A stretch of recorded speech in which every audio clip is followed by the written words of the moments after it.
So you guys may not know, but God almost called Aunt Ellen home about 15, 20 years ago here on the edge of Side Creek with Josh there and myself. So Aunt Ellen had been cooped up in the house for a long time, and she'd see all these pictures of us catching fish, and she was real interested in where we were going, and we talked about taking her fishing, and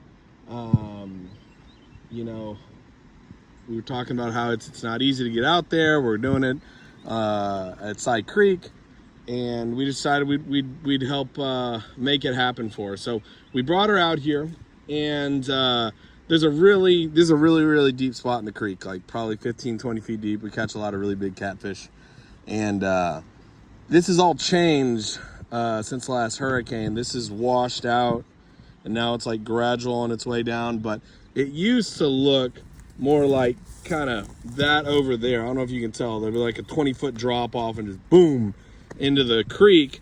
And it was great because you could take advantage of deep fishing while being dry on the bank. So we set Aunt Ellen up at a spot, and we had a big concrete platform we found. It was like 4 foot by 4 foot, and me and Josh carried it over there, and made sure her wheelchair was locked, and there was wheel bricks in front of it to block it so she couldn't go anywhere. And we told her, okay, just stay sitting in the wheelchair, don't go anywhere, and we will do everything for you. If you catch a fish, we'll go down there and bring it up for you and things like that. So fishing was great. We were all catching fish, and Aunt Ellen, I would cast it out for her and tell her, okay, just let it sit, because it was hard to get out there in a spot where you're not tangled up in brush and stuff like that. And she'd let it sit for a while, and then she'd want to reel it in, and then she'd get hung up on the grass down there. And so we were just running up and down, untangling the line the whole time.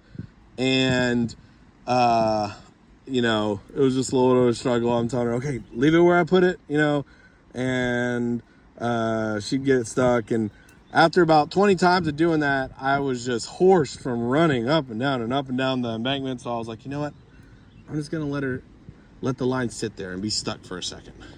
And Joshua had a habit back then of, when he wasn't catching fish, he would start throwing really big hunks of rock into the water, kind of like this. Go ahead, Josh. Allegations here. Yes, and he'd say, oh my God, did you see that? He'd throw it like opposite where I was. Like, there's fish over here, and it'd piss me off because I'd be like, if there was any fish, now we're not going to catch any fish because you're scaring them away. And he'd throw really big rocks and be like, man, that was a 30-pounder, and enough to where you never really knew if he was lying or not. And, he was kind of playing on my emotions there. So, yeah, so Aunt Ellen is sitting here fishing. I'm fishing maybe 20 feet away over there. And I hear this great big splash. And I turn to Joshua, and in frustration, I'm like, Josh, I turn that way. Josh, what the hell are you doing? Why are you throwing big rocks in the water? You're scaring the fish. And the direction I look, there's no Josh. And Josh goes, what do you mean? What rock? And I turn around, and Josh is far away from the water. And I realize, oh crap, Ellen's in the water. So she was near the edge, did not stay in her seat. She was growing impatient from me not untangling the line. So she stood up from safety and was yanking on the pole until, you got to imagine, there's no slow drop off here. Like, imagine this embankment was 15 feet forward.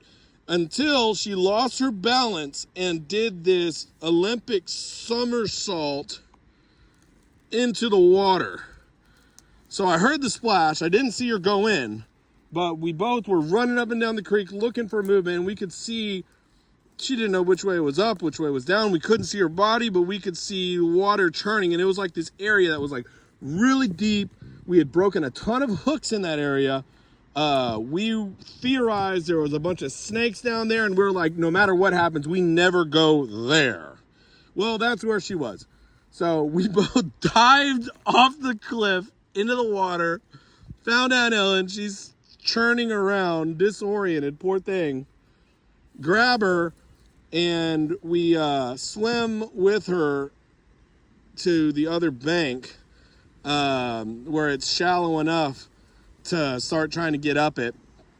And we're just getting nowhere. She's beat up, it's muddy, and so I'm like grabbing one leg, Josh is grabbing the other, and it takes us like 20 minutes to get 10 feet. And all these rich golfers come from the golf course across the way, and they're just sitting there staring, and we're struggling, and they're at the top, making sure they don't get close enough to get dirty. And they look down and they say, and Aunt Ellen with her broken glasses and everything, what is the purpose of this exercise? And Aunt Ellen just looked at him like, God, y'all are dumb. So, yeah, by the grace of God, we made it up the embankment. And let's see, Josh, wasn't there somebody with a golf cart that helped us? Yeah, and they drove us to the entrance, and my parents picked her up, and man, she had gotten, I believe, a concussion and all sorts of stuff, but it really was a miracle from God that 15, 20 years ago, God didn't send her from home, because, it had been years since she had been in gymnastics, I'm sure, and she did a move I'd never done. I mean, it must have been a full 2 flips before she landed in the water. So, but to my amazement, after talking to her about it, about a week later, she said, yeah, I'd like to go fishing again. So, she was tough, and life threw her curveballs. She had all sorts of tough things happen to her outside of her control, and she just kept on chugging along.